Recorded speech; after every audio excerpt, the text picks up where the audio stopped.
This is the artist Lorna Simpson. She's an American photographer and multimedia artist. She was born in 1960 in Brooklyn, New York. She is considered a contemporary artist because she is still creating art today.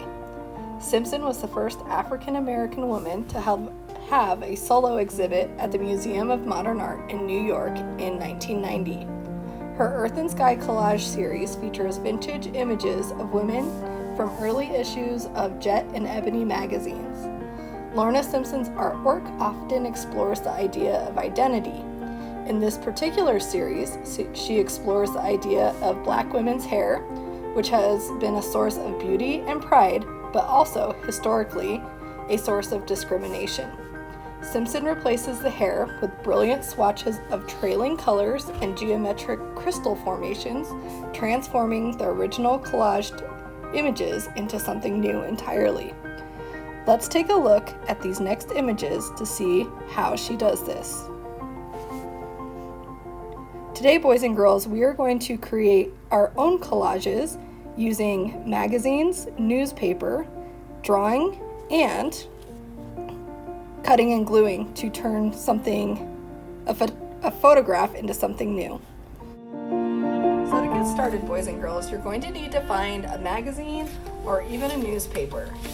So I have an old newspaper here, but I have lots of fun magazines. And what you're going to want to do is you're going to flip through the magazine, and with permission from your family, find an image in that magazine and cut it out.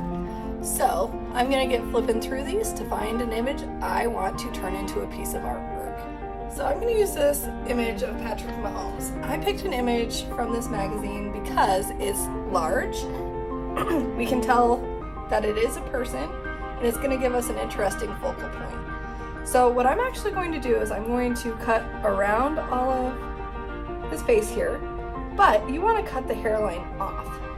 It's going to look silly to start, but this will really give us a better focal point or point of interest for our drawing in the next step.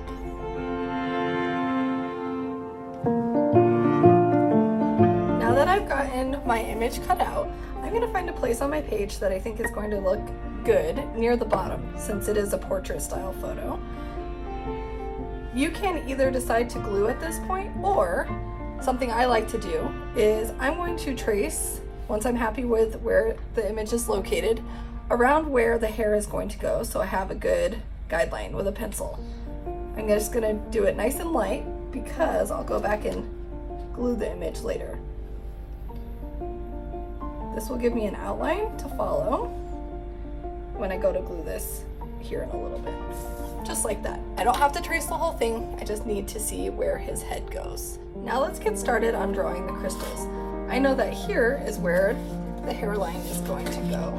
So what I'm going to do to draw a crystal is I'm going to draw two angled lines up and out to do the base of the crystal here. See how they spread farther apart as they go closer to the top of the page? And then I'm going to connect with a triangle. I don't need to draw the base of the triangle, I'm just going to do the pointed top, just like that. From the tip of the crystal, or the top of the triangle, I'm going to draw 2 or 3 more lines angled down. They don't need to be evenly spaced or even the same length. Come down like this. Then what you're going to do is you're going to connect the lines, and you can start anywhere you'd like, but I like to start at the left. You're going to connect each of the lines drawn to the previous step, and then do that all the way till you get to the right side. So I'm going to start here at the point, go down, connect, connect, connect over to the side there. It doesn't have to be perfectly straight lines either. Next, I'm going to draw angled lines back down from these lines I added to the top. So it's going to go from the corners down to the hairline, just like so. They may end up getting pretty close to each other at the end here, so I'm going to continue this over every line that I've drawn. Just like that.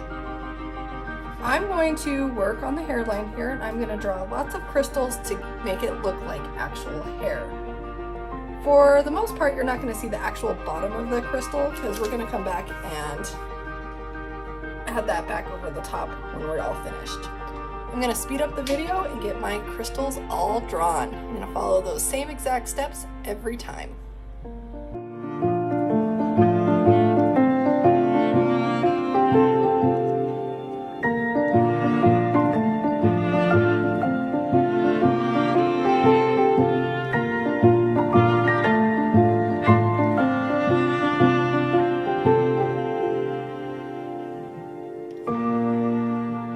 Now that I have all of my crystals drawn and traced with Sharpie, I'm ready to get coloring.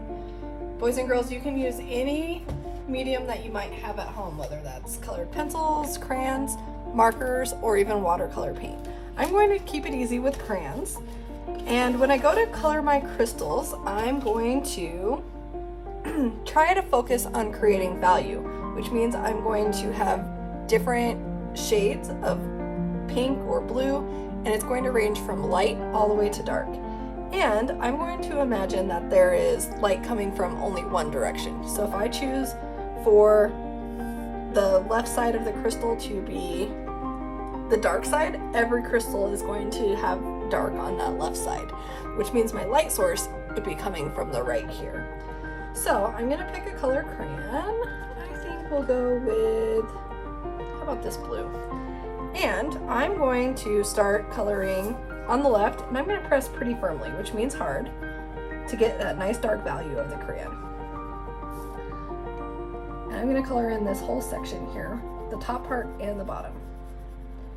Then I'll go to the next piece of the crystal, and I'm going to color a little bit lighter. So I'm going to reduce the pressure that I used as I was coloring on the first one. You'll see that it's a little bit lighter here.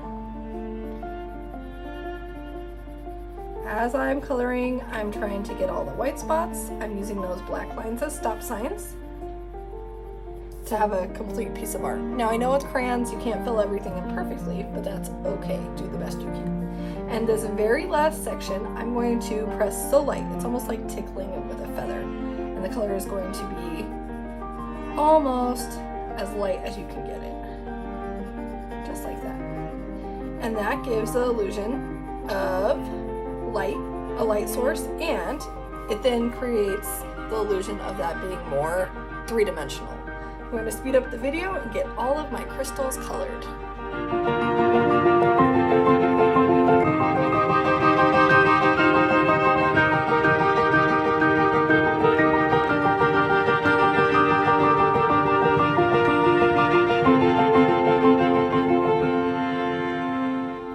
Now that I have my crystals all colored, I'm ready for the last step. I'm going to glue on my chosen photograph, line it up with the lines that I had traced for his hairline, and then I'll be finished. If you are using a glue stick, you're going to want to just glue around the edge. So I can just go around the edge here, just like that. If you're using a glue bottle, remember, our rule for using glue is dot, dot, not a lot.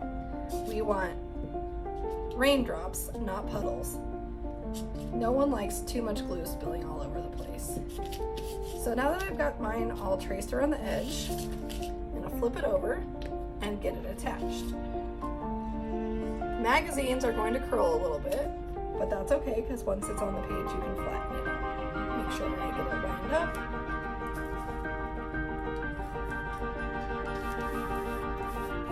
Smooth it out.